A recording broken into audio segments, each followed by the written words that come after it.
نہ شاید بھول پاؤں گی. بہت دھچکا سا لگتا ہے جب میں وہ سارا منظر یاد آتا ہے, کیونکہ جب میری امی کو بتایا گیا کہ اس کی ڈیڈ باڈی ملی ہے 1 گھنٹے کے بعد.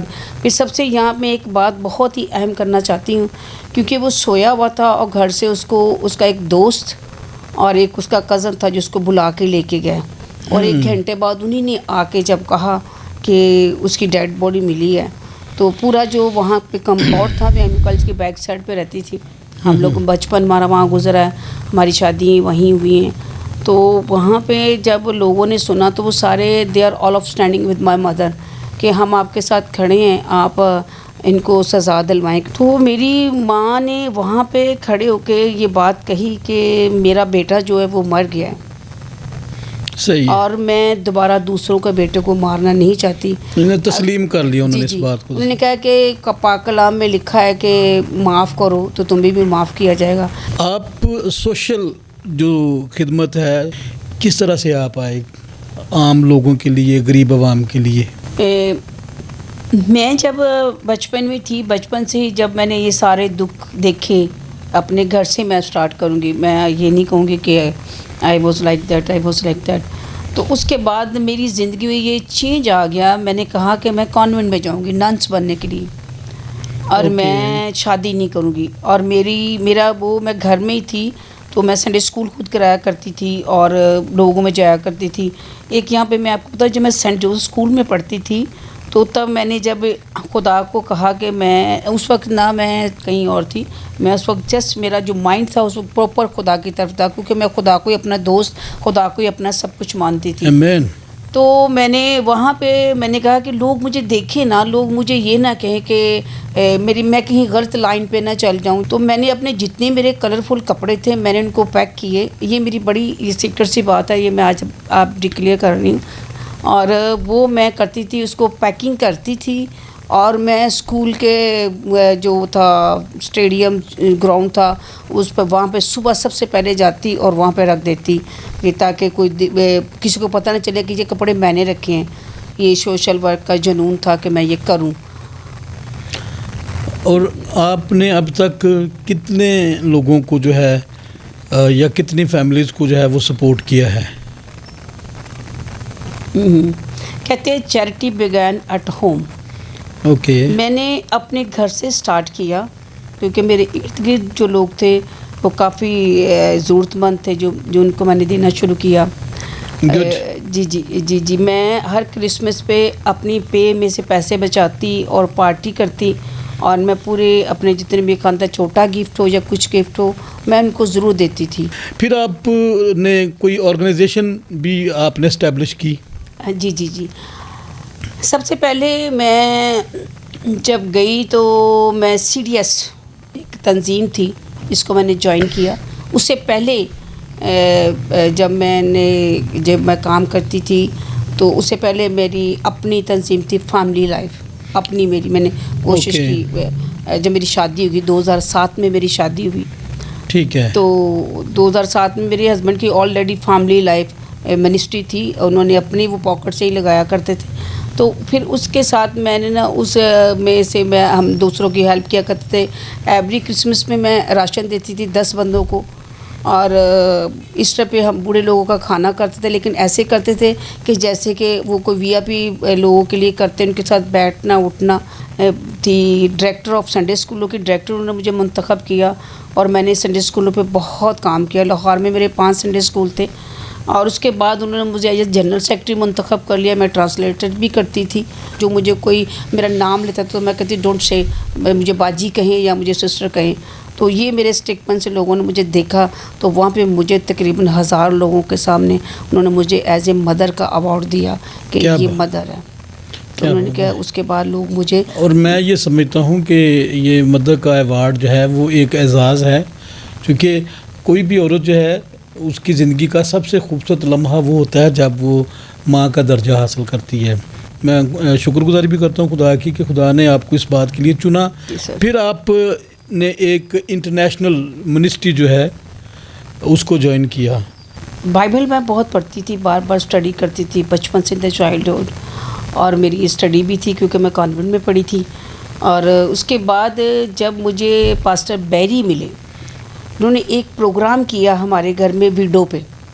اوکے. ویڈیو پہ پروگرام جب کیا تو اس کے بعد میں بڑی متاثر ہوئی کیونکہ میرا خود لگاؤ تھا اس چیز پہ. تو وہاں پہ جب انہوں نے جب مجھے دیکھا، اور سب سے بڑی بات یہ ہے کہ میں نے یہ جتنے بھی مجھے عہدے ملے ہیں میں نے خود کبھی کسی سے ڈیمانڈ نہیں کی. بالکل صحیح. آٹومیٹکلی مجھے خود چوز کر لیتے تھے میری کوالٹیاں دیکھ کے. اور مجھے جب بیری سے میری ملاقات ہوئی، بیری سے جب میری بات چیت ہوئی تو انہوں نے مجھے کہا کہ you are the best for my community. انہوں نے جب مجھے بتایا the first name of God in Hebrew ہم کہتے ہیں آہایا، تو وہاں سے میری زندگی ایسے تبدیل ہوگی، ایسے آئی change my life. Because before I read the gospel, I was study, I am teaching the people, I go everywhere.